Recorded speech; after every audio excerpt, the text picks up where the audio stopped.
जय हिंद प्यारे दोस्तों, अप्लाइड स्टडी में आपका स्वागत है।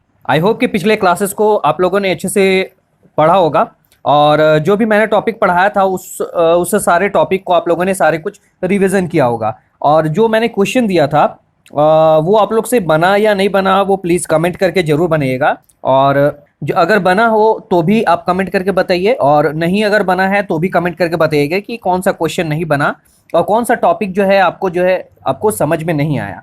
ठीक है, तो आज का सेशन जो है हम लोग कुछ यूपीपीसीएल के प्रीवियस ईयर से हम लोग उठाएंगे कुछ क्वेश्चंस को। और इसमें जो है ये सेशन जो होने वाला है वो 2020 का सेशन होने वाला है, जो कि मैंने बताया था कि हर चैप्टर कंप्लीट होने के बाद हम लोग कुछ क्वेश्चंस देखेंगे और जो भी एग्जाम्स आने वाले हैं उससे रिलेटेड ही क्वेश्चंस हम लोग सारे जो है वो देखते हुए जाएंगे। और वो जो क्वेश्चन होगा वो 20 क्वेश्चंस होंगे जो कि हम लोग 20 मिनट्स में बनाने की कोशिश करेंगे। ठीक है, तो चलिए फिर इस सेशन को हम लोग स्टार्ट करते हैं और देखते हैं कि इस 20 मिनट में हम लोग कितने क्वेश्चन सॉल्व कर पाते हैं। एक चीज और बोलना चाहूंगा, जिन लोगों ने अभी तक इस वीडियो को शेयर नहीं किया वो जल्दी जल्दी इस वीडियो को शेयर कर दे, और जिन लोगों ने अभी तक अप्लाइड स्टडी को सब्सक्राइब नहीं किया है वो जल्दी जल्दी अप्लाइड स्टडी को सब्सक्राइब कर ले और बेल आइकन पे क्लिक कर दे, ताकि आने वाले जितने भी नोटिफिकेशन हैं, जितने भी बैचेस हैं और जितने भी एग्जाम रिलेटेड जो भी आपका बैच आने वाला है या फिर जो भी वीडियोस वो उसका नोटिफिकेशन आपको जा सके और आप इसी तरह अच्छे से प्रिपरेशन कर सके। तो चलिए फिर आज के सेशन को हम लोग स्टार्ट करते हैं। और तो देखिए दोस्तों, यहाँ पर जो पहला क्वेश्चन दिया हुआ है यहाँ पे लिखा हुआ है ये थेवेनिन इक्विवेलेंट आपका नेटवर्क है, उसमें जो दिया हुआ है सर्किट में वो आपका 10 वोल्ट दिया हुआ है और आरटीएच थेवेनिन रेजिस्टेंस जो दिया वो आपका 50 ओम दिया हुआ है। और इसमें कह रहा है कि इस दोनों के पैरेलल में एक शंट रेजिस्टेंस लगाएंगे जो कि उसका रेजिस्टेंस का वैल्यू होगा आपका 50 ओम।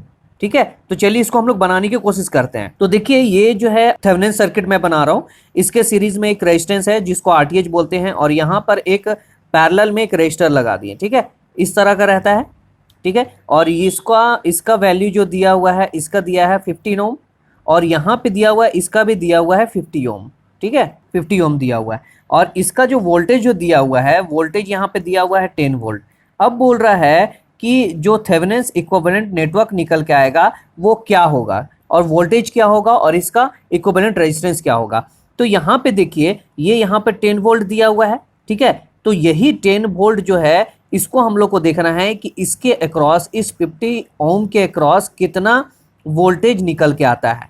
तो इसमें हम लोग क्या करेंगे, इसमें हम लोग वोल्टेज डिवाइडेड रूल लगाएंगे। ठीक है, क्या है कि जैसे मान लीजिए अगर इसके अक्रॉस का हम लोग को वोल्टेज पता करना है तो यहाँ पर लिखेंगे मेन वोल्ट 10 इंटू जिसके अक्रॉस निकालना है उसका रेजिस्टेंस और टोटल सर्किट का रेजिस्टेंस। टोटल सर्किट का रेजिस्टेंस कितना हो गया 100।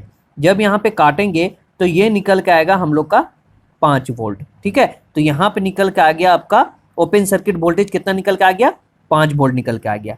ठीक है, समझ गए। अब देखिए हम लोग निकालेंगे इक्विवेलेंट रेजिस्टेंस कितना निकल के आएगा। जो भी इक्विवेलेंट रेजिस्टेंस निकल के आएगा वो इस क्वेश्चन का आंसर होने वाला है। तो यहाँ पर देखिए ये जो है आप अगर इसको अगर हम लोग सॉल्व करेंगे तो देखिए ये 50 ओम और ये 50 ओम दोनों पैरेलल में है। तो जब ये दोनों को अगर हम सॉल्व करेंगे तो निकल के आएगा 50 इंटू 50 बाई 50 प्लस 50। इसको हम लोग करेंगे तो निकल के आएगा 25 ओम। ठीक है, आप लोग कर लीजिएगा 25 ओम। तो कितना निकल के आया, पहले तो निकल के आया 5 वोल्ट और निकल के आया इक्विवेलेंट रेजिस्टेंस 25 ओम। तो यही इसका आंसर हो गया। इसका आंसर हो गया आपका 5 वोल्ट और 25 ओम। ठीक है, तो क्वेश्चन नंबर 1 का आंसर क्या हो गया डी। चलिए नेक्स्ट हम लोग क्वेश्चन देखते हैं। क्वेश्चन नंबर 2 देखिए दोस्तों, यहाँ पे फ्यूजिंग फैक्टर पूछ रहा है और रेशियो क्या होता है। तो फ्यूजिंग फैक्टर का एक रेशियो जो होता है, फॉर्मूला होता है, वो फ्यूजिंग फैक्टर हो गया आपका। Fusing factor is equal to यहाँ पे होता है मिनिमम फ्यूजिंग करंट, ठीक है, बाय आपका यहाँ रेटेड करंट। ठीक है, यहाँ पे होगा रेटेड करंट। ठीक है, जो वो कैरी कर रहा है। तो इसमें से कौन सा आंसर हो गया, क्वेश्चन नंबर 2 का आंसर हो गया डी। ये याद रखिएगा, ये याद रखने वाली चीज है, आप लोग को याद रखना पड़ेगा। Fusing factor is equal to minimum fusing current by the rated carrying current. जो फ्यूज जो वो कैरी कर रहा है करंट वो रेटेड करंट जितना उसका रेटिंग दिया हुआ। मान लीजिए कोई एक फ्यूज दिया हुआ है, उस फ्यूज का रेटिंग अगर 5 एम्पेयर दिया हुआ है वो आपका रेटेड करंट हो गया। चलिए नेक्स्ट देखते हैं। क्वेश्चन नंबर 3 देखिए दोस्तों, क्वेश्चन नंबर 3 में बोल रहा है कि यदि हम लोग एक प्योर मेटल ले लेते हैं और प्योर मेटल का टेम्परेचर को बढ़ाते हैं तो क्या होगा।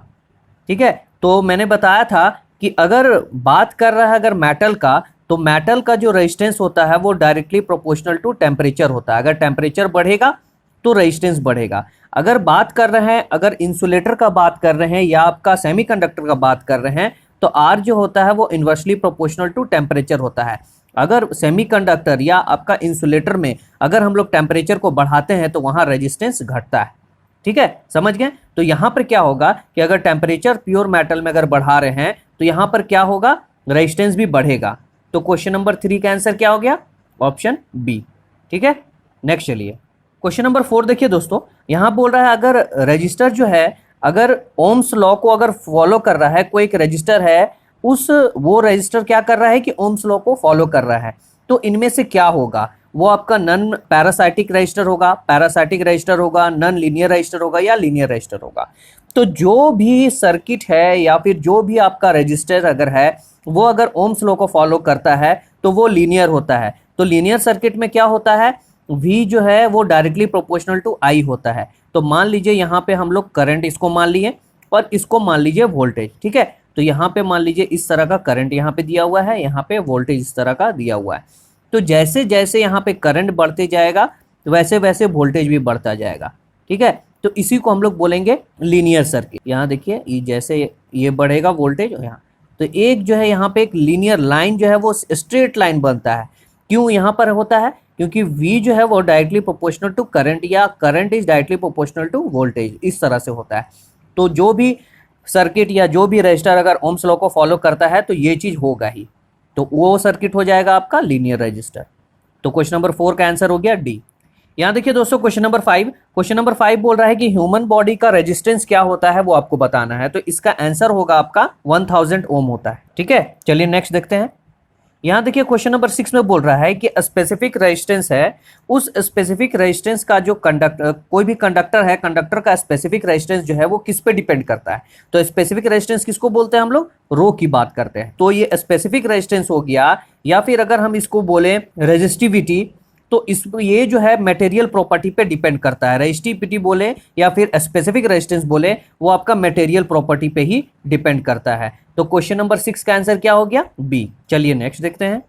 देखिए अभी ऊपर क्वेश्चन मैंने एक बताया था क्वेश्चंस में, उसी तरह का ये क्वेश्चन दिया हुआ है। यहाँ पर क्वेश्चन नंबर 7 में दिया हुआ है कोई एक मटेरियल है, यहाँ पर सारा देखिए यहाँ पर सारा कुछ मटेरियल दिया हुआ है, और इसमें जो बोल रहा है कि ये नीचे दिया गया जो मटेरियल है उसमें से कौन सा जो है वो नेगेटिव टेम्परेचर कोफिशिएंट नहीं है, उसमें नेगेटिव टेम्परेचर कोफिशिएंट नहीं है। यानी अगर नेगेटिव टेम्परेचर कोफिशिएंट नहीं है तो वो पॉजिटिव टेम्परेचर कोफिशिएंट होगा। ठीक है, तो मैंने बताया था अगर मेटल की बात कर रहे हैं, एल्युमिनियम, कॉपर, आयरन, ये सब की अगर बात कर रहे हैं तो उसका रेजिस्टेंस जो होता है वो डायरेक्टली प्रोपोर्शनल टू टेम्परेचर होता है। अगर टेम्परेचर बढ़ाएंगे तो रेजिस्टेंस बढ़ेगा, यानी यहाँ पर जो है इसको हम लोग बोल सकते हैं पॉजिटिव टेम्परेचर कोफिशिएंट। ठीक है, इसको बोलेंगे पॉजिटिव टेम्परेचर कोफिशिएंट, क्योंकि टेम्परेचर बढ़ रहा है उसके साथ साथ ही रेजिस्टेंस बढ़ रहा है। समझ गए। अगर हम लोग बात करें इंसुलेटर की और बात करें अगर सेमीकंडक्टर की, इसमें जो होता है रेजिस्टेंस वो इन्वर्सली प्रोपोर्शनल होता है टेम्परेचर के। अगर यहाँ टेम्परेचर बढ़ाएंगे तो रेजिस्टेंस घटेगा, यानी नेगेटिव टेम्परेचर कोफिशिएंट उल्टा काम कर रहा है। तो यहाँ पे हो जाएगा आपका नेगेटिव टेम्परेचर कोफिशिएंट हो जाएगा। ठीक है, तो इसमें से इस ऑप्शन में से क्या होगा आंसर, एल्युमिनियम आपका मेटल हो गया तो ये तो पॉजिटिव टेम्परेचर कोफिशिएंट हो गया, रबर हो गया आपका इंसुलेटर की तरह काम करता है, नेगेटिव टेम्परेचर कोफिशिएंट हो गया, माइका आपका ये भी इंसुलेटर की तरह है, ये भी आपका नेगेटिव टेम्परेचर कोफिशिएंट हो गया, और पेपर जो है ये भी आपका इंसुलेटर हो गया, तो ये भी आपका नेगेटिव टेम्परेचर कोफिशिएंट हो गया। तो इसमें पूछ रहा है क्या कि कौन सा नेगेटिव टेम्परेचर कोफिशिएंट नहीं है, यानी पॉजिटिव टेम्परेचर। तो क्वेश्चन नंबर 7 का आंसर हो जाएगा एल्युमिनियम, ऑप्शन ए। ठीक है, चलिए नेक्स्ट चलते हैं। यहाँ देखिए दोस्तों क्वेश्चन नंबर 8 जो बोल रहा है कि हम लोगों के पास जो है ये सर्किट दिया हुआ है और इस सर्किट को हम लोग को क्या करना है कि रिप्लेस कर देना है एक सिंपल फॉर्म में।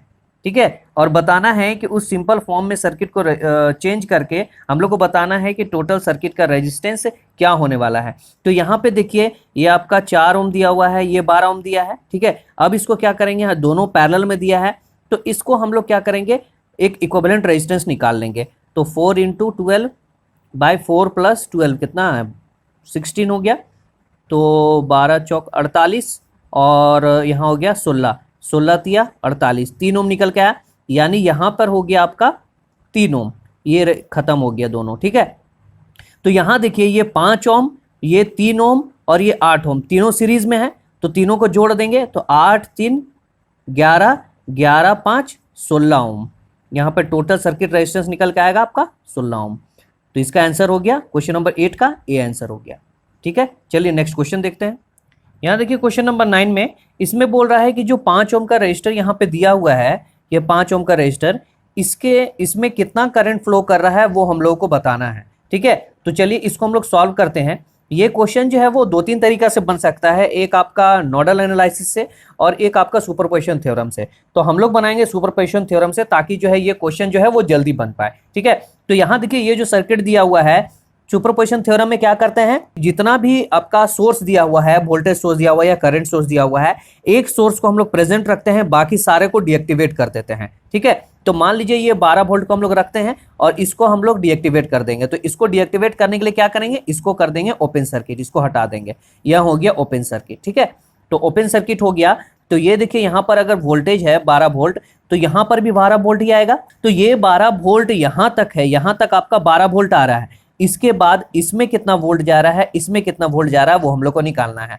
तो मान लीजिए अगर हम लोग ये 5 ओम के अक्रॉस निकालते हैं कितना वोल्ट जा रहा है, तो यहाँ पर मेन वोल्ट लिखे 12 वोल्ट इंटू किसके अक्रॉस निकाल रहे हैं, 5 ओम के अक्रॉस, बाय टोटल रेजिस्टेंस क्या हो जाएगा, ये इसका हम लोग देख रहे हैं अभी, क्योंकि इसमें तो हम लोग को पता है 12 वोल्ट, ये दोनों का देख रहे हैं, तो 5 1 6 हो जाएगा। इसको हम लोग काटेंगे, 6 दूना 12, 5 दूना 10, यानी इस 5 ओम के अक्रॉस जो है वो 10 वोल्ट आ रहा है। ठीक है, यहाँ पर जो आ रहा है, यहाँ पे आपका आ रहा है 10 वोल्ट, समझ गए। तो अब देखिए यहाँ पे इस 5 ओम के अक्रॉस 10 वोल्ट हम लोग को पता चल गया और रेजिस्टेंस पता चल गया, यहाँ पे हम लोग को करंट पता चल जाएगा। तो करंट पता चल जाएगा, I = V/R, वोल्टेज कितना है 10 और 5 ओम, निकल के आएगा 2 एम्पियर। ये 2 एम्पियर जो है इस 12 वोल्ट से जा रहा है। अब हम लोग इधर से देखेंगे, इस साइड से देखेंगे कि कितना जो है इधर से 6 एम्पियर से कितना करंट इस 5 ओम से गुजर रहा है। ठीक है, तो इसको हम लोग क्या करेंगे, अब सॉल्व करेंगे। यहाँ पे हम लोग क्या किए थे, इसको करंट सोर्स को हम लोग क्या किए थे, ओपन सर्किट कर दिए थे, वोल्टेज सोर्स को अब हम लोग यहाँ शॉर्ट कर देंगे। तो जब यहाँ शॉर्ट किए तो ये रजिस्टर 3 ओम का रजिस्टर जो है ये बर्बाद हो गया, इसका कोई वैल्यू नहीं रह गया, तो ये भी आपका खत्म हो गया, ये आपका खत्म हो गया 3 ओम रजिस्टर। तो यहाँ देखिए ये क्या हो गया, 5 ओम और ये 1 ओम, ये देखिए दोनों पैरेलल में है। तो यहाँ क्या करेंगे, ये 5 ओम और 1 ओम यहाँ पर दिया हुआ है, तो इसमें क्या करेंगे, करंट डिवाइडर रूल लगा देंगे। ठीक है, तो मान लीजिए अगर हम लोग को क्या निकालना है, 5 ओम में कितना करंट निकालना है वो निकालना है, तो मेन करंट लिखे 6 एम्पियर इंटू किसके अक्रॉस निकालना है, 5 ओम के अक्रॉस, उसके अपोजिट क्या है 1 ओम, यहाँ लिखें। और टोटल सर्किट का रेजिस्टेंस ये 1 ओम और एक 6 ओम, ये कट के आ गया 1 एम्पियर। तो यहाँ हम लोगों ने देखा कि 12 वोल्ट से आपका 2 एम्पियर जा रहा है करंट, ये 12 वोल्ट से 2 एम्पियर जा रहा है, और इधर से आ रहा है आपका 1 एम्पियर आ रहा है। ठीक है, यहाँ पे आ रहा है आपका 1 एम्पियर। तो टोटल कितना हो गया, टोटल आपका हो गया 3 एम्पियर आंसर। ठीक है, तो क्वेश्चन नंबर 9 का आंसर क्या हो गया, बी, 3 एम्पियर। ठीक है, ये अगर नहीं समझ में आया होगा दोस्तों तो प्लीज कमेंट करके जरूर बताइएगा कि क्या नहीं हुआ। अगर नहीं होगा तो नोडल एनालिसिस के थ्रू मैं उसको समझाने की कोशिश करूंगा। चलिए नेक्स्ट क्वेश्चन देखते हैं।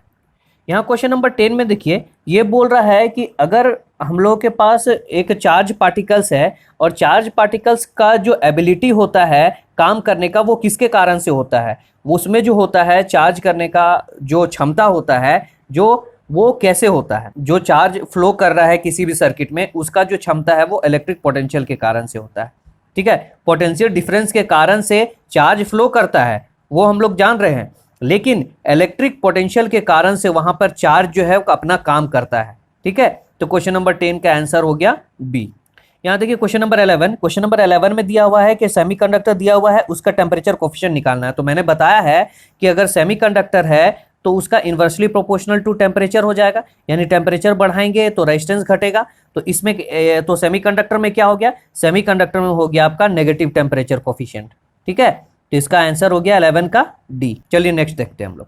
यहाँ देखिए दोस्तों क्वेश्चन नंबर 12, इसमें बोल रहा है कि इनमें से कौन सा बल्ब का जो रेजिस्टेंस होगा वो सबसे ज्यादा कम होगा, रूम टेम्परेचर में। यहाँ पर देखिए रूम टेम्परेचर लिख दिया गया है, ये है जो है बच्चों को जो है गुमराह करने के लिए ये दिया गया है, इसको ध्यान में नहीं रखना है, ठीक है। बस यहाँ पर दिया हुआ है कि ये जो है पूरा जो ऑप्शन दिया हुआ है इसमें से कौन सा जो ऑप्शन होगा जिसका जो रेजिस्टेंस होगा उस बल्ब का वो सबसे कम होने वाला है। तो मैंने बताया था एक formula P is equal to V² होता है, और घर में जितने भी अप्लायंसेस लगे हुए रहते हैं सारे पैरेलल में लगे हुए रहते हैं, तो वोल्टेज जो होगा सब में इक्वल होगा, तो इसको हम लोग इग्नोर कर देंगे अभी, ठीक है। तो यहां पर देखेंगे कि जिसका ज्यादा पावर होगा उसका रेजिस्टेंस सबसे कम होगा। तो यहां देखिए ऑप्शन में सबसे ज्यादा पावर किसका है, सबसे ज्यादा पावर कौन सा बल्ब ले रहा है, ये 200 वाट। सब में वोल्टेज देखिए सेम है, इसलिए इस वोल्टेज को हम लोग इग्नोर किए हैं, और पावर सबसे ज्यादा किसका है, 200 वाट। 200 वाट सबसे ज्यादा पावर, इसका रेजिस्टेंस होगा सबसे ज्यादा कम।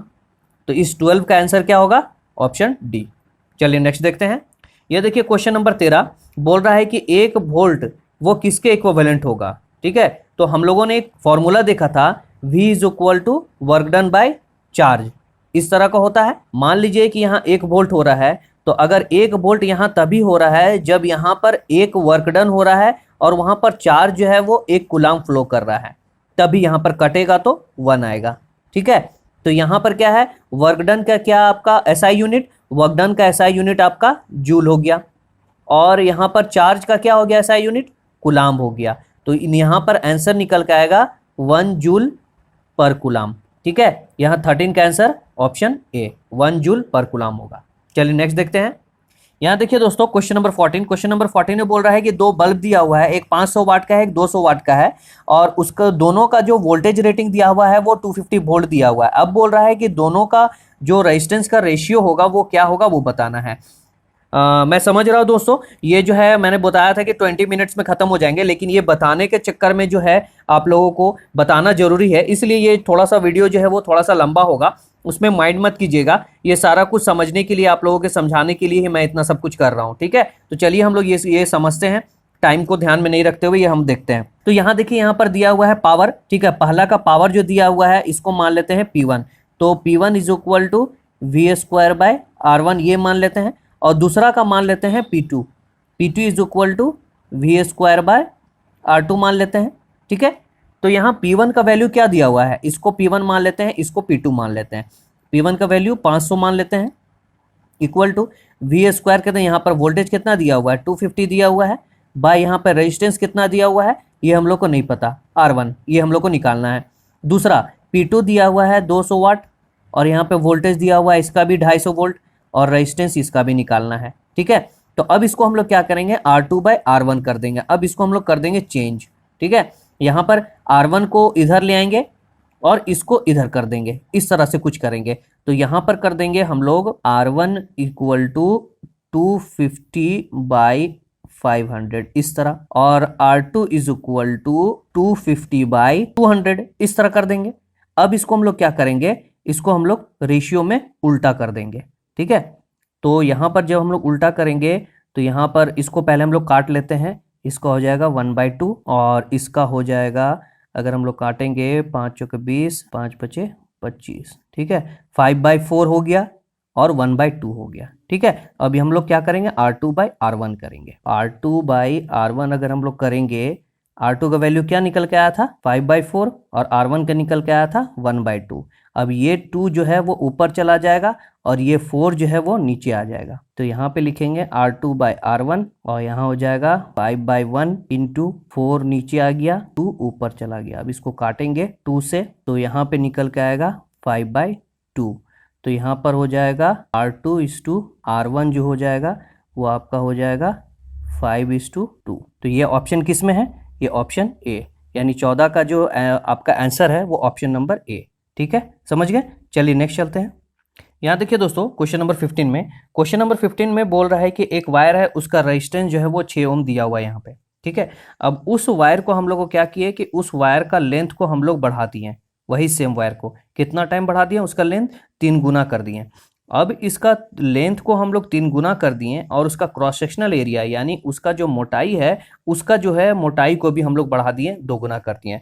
तब पूछ रहा है कि पहले जो 6 ओम रजिस्टर था अब इसका रेजिस्टेंस जो है लंबाई बढ़ाने के बाद और इसका चौड़ाई दोनों को बढ़ाने के बाद का जो रेजिस्टेंस होगा वो क्या होगा, ठीक है। तो पहले का रेजिस्टेंस हम लोग लिख लेते हैं, R1 is equal to rho into L1 और एरिया A1 दिया हुआ, इसका वैल्यू कितना दिया है, इसका वैल्यू दिया गया है 6 ओम, ठीक है। और बाद का रेजिस्टेंस बोल रहा है, बाद का रेजिस्टेंस जो हम लोग बढ़ाए गए हैं वो कितना बढ़ाए वो लिखते हैं, R2 is equal to rho into L1 का कितना बढ़ाए गए, पहले का रेजिस्टेंस जो था लेंथ था उससे कितना बढ़ाए गए, 3 गुना बढ़ाए, तो यहाँ L1 का 3 गुना कर दिए, पहले का लेंथ कितना था L1 था, बाद में कितना बढ़ा दिए 3 गुना कर दिए तो 3L1 हो गया।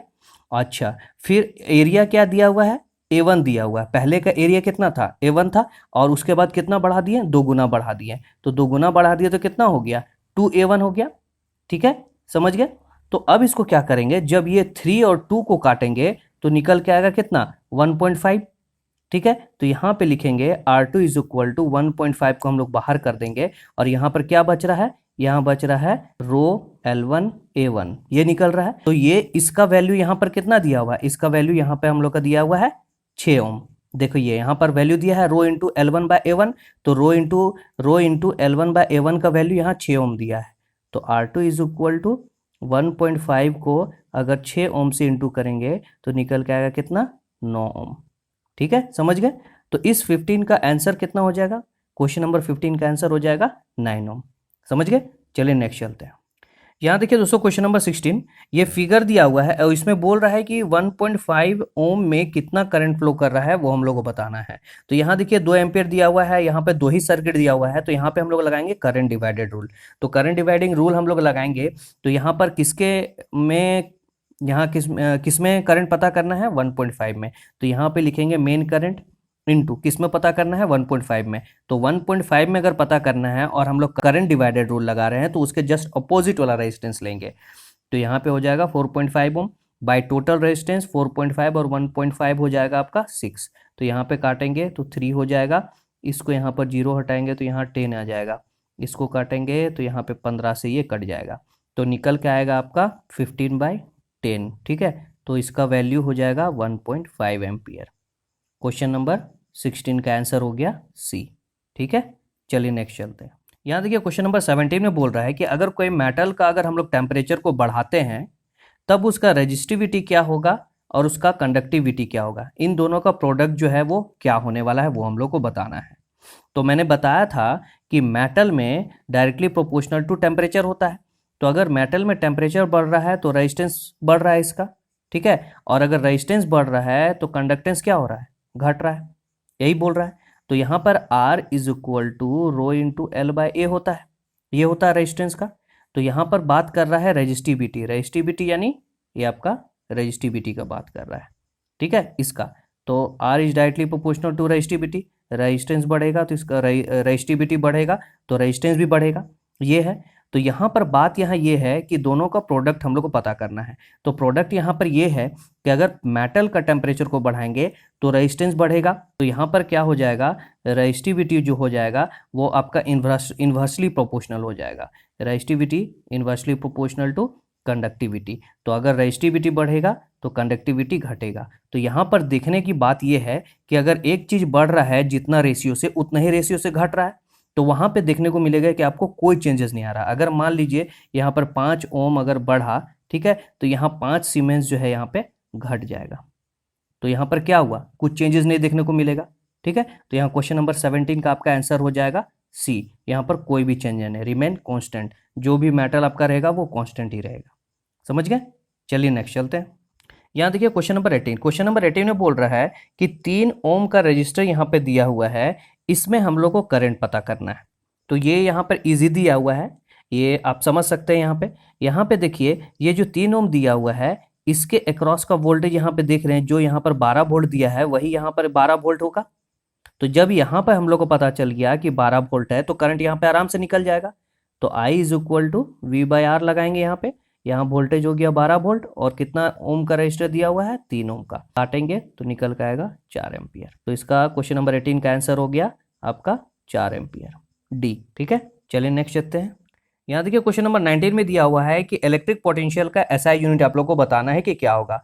तो इलेक्ट्रिक पोटेंशियल का एसआई यूनिट क्या होगा आपका, वोल्ट होगा, ठीक है। ओम किसका होता है? रजिस्टर का। सीमेंस होता है आपका कंडक्टिविटी का। और कूलाम्स हो गया आपका चार्ज। ठीक है, तो इसका एसआई यूनिट, कूलाम का एसआई यूनिट हो गया आपका, चार्ज का आपका एसआई यूनिट हो गया कूलाम। ठीक है, और इलेक्ट्रिक पोटेंशियल का हो गया आपका वोल्ट। ठीक है, तो क्वेश्चन नंबर 19 का सी आंसर। नेक्स्ट देखते हैं। यहाँ देखिए दोस्तों, क्वेश्चन नंबर 20 में बोल रहा है कि आइडियल करंट सोर्स का इंटरनल रेजिस्टेंस क्या होगा। तो मैंने बताया था कि मान लीजिए ये एक वोल्टेज सोर्स है, वोल्टेज सोर्स के सीरीज में ये इंटरनल रेजिस्टेंस लगा हुआ है, बाकी यहाँ पे इसके क्रॉस में यहाँ लोड लगा सकते हैं। तो यहाँ हो गया आर इंटरनल, और ये आपका वोल्टेज सोर्स हो गया। तो इसका इंटरनल रेजिस्टेंस जो होता है ना, आइडियल अगर करंट सोर्स है, वोल्टेज सोर्स है, तो उसकी बात उसका जो बात है हम लोग बाद में करेंगे। अभी हम लोग नॉर्मल की बात करते हैं कि एक वोल्टेज सोर्स दिया हुआ है, वोल्टेज सोर्स के सीरीज में अगर हम लोग इंटरनल रेजिस्टेंस लगा रहे हैं तो इसका जो है कुछ ना कुछ वैल्यू होगा। ठीक है, उसके बाद अगर हम लोग इसी वोल्टेज सोर्स की बात करते हैं, लेकिन हम लोग बात करते हैं आइडियल वोल्टेज सोर्स की, अगर ये आइडियल वोल्टेज सोर्स है तो इसका इंटरनल रेजिस्टेंस जो होगा, ये जो होगा वो जीरो होगा। ठीक है, ये आपका जीरो होगा, यानी यहाँ इंटरनल रेजिस्टेंस नहीं होगा। ये जो वोल्टेज सोर्स होगा ये आपका वोल्टेज हो गया, और यहाँ पर डायरेक्ट होगा, यहाँ पर कोई रेजिस्टेंस नहीं होगा। तो आइडियल वोल्टेज सोर्स का जो रेजिस्टेंस होता है वो जीरो होता है। ये आपको समझ गए। तो अब इसका जस्ट उल्टा जो है वो आपका करंट सोर्स में होगा। करंट सोर्स में क्या होता है, ये आपका करंट सोर्स दिया हुआ है, और करंट सोर्स के पैरेलल में इंटरनल रेजिस्टेंस यहाँ पे लगा हुआ रहता है, और ये जो है आपका लोड लगाने के लिए, ये आर इंटरनल। तो इंटरनल यहाँ पे करंट सोर्स हो गया। ये करंट सोर्स के पैरेलल में जो इंटरनल रेजिस्टेंस लगा हुआ है, इसका इंटरनल रेजिस्टेंस जो है, इसका इंटरनल रेजिस्टेंस हाई होता है। ठीक है, मतलब नॉर्मल अगर हम बात करें नॉर्मल करंट सोर्स का, उसका इंटरनल रेजिस्टेंस हाई होता है। लेकिन अगर बात करें आइडियल करंट सोर्स की, तो आइडियल करंट सोर्स का इंटरनल रेजिस्टेंस जो होगा वो इन्फिनाइट होगा। ठीक है, तो क्वेश्चन नंबर 20 का आंसर क्या हो जाएगा आपका? Infinite, B. ठीक है, तो क्वेश्चन समझ गए, क्वेश्चन नंबर 20 का बी होगा, इन्फिनाइट होगा। तो ये रहा आज का टॉपिक जो है, यहीं पर 20 क्वेश्चन जो है हम लोगों का समाप्त होता है दोस्तों। और मैंने जो है वो अच्छे से आपको समझाने का कोशिश किया है, और जो भी टॉपिक आपको समझ में नहीं आया है, जो भी क्वेश्चन आपको समझ में नहीं आया होगा, वो प्लीज़ कमेंट करके हम लोग जरूर बताएं। नेक्स्ट क्लासेस में वो क्वेश्चन का जो सॉल्यूशन है वो किसी और तरीका से मैं समझाने की कोशिश करूंगा। तब तक के लिए मैं बोलना चाहूँगा, जो भी मैंने पढ़ाया है अभी 20 क्वेश्चन जो मैंने दिया है और समझाया है, वो अच्छे से आप लोगों ने आप लोगों को रिवीजन करना है, और इसके सारे नोट्स बना के चलने हैं, और इसको बार बार जो है आप लोगों को रिवीजन करना है। इसमें से बहुत सारे क्वेश्चन जो है वो आपको आने वाले एग्जाम्स में देखने को मिलेगा ही मिलेगा, तो इसको इग्नोर मत कीजिएगा दोस्तों। तो चलिए फिर हम लोग नेक्स्ट क्लास में मिलते हैं, और नेक्स्ट टॉपिक में नए टॉपिक हम लोग देखेंगे, और नए क्वेश्चंस को हम लोग अच्छे अच्छे क्वेश्चंस को हम लोग सॉल्व करेंगे। तब तक के लिए आप क्या कीजिए कि इस वीडियो को जितना हो सके, अभी तक जितना आप लोगों को शेयर करना है वो इस वीडियो को शेयर कीजिए। और दूसरी बात ये है कि जिन लोगों ने अभी तक अप्लाइड स्टडी को सब्सक्राइब नहीं किया है, वो जल्दी जल्दी सब्सक्राइब कर ले और बेल आइकन पे क्लिक कर ले, ताकि आने वाले जितने भी वीडियोस है उसके सारे नोटिफिकेशन जो है आपको जा सके, और आप इसी तरह अच्छे से क्लासेस कर सकें, और अच्छे से आप प्रिपरेशन कर सके, किसी भी एग्जाम के लिए आप प्रिपरेशन करते होंगे। तो चलिए फिर हम लोग नेक्स्ट क्लास में मिलते हैं। तब तक के लिए आप घर पे रहें, सेफ रहें। थैंक यू, जय हिंद दोस्तों।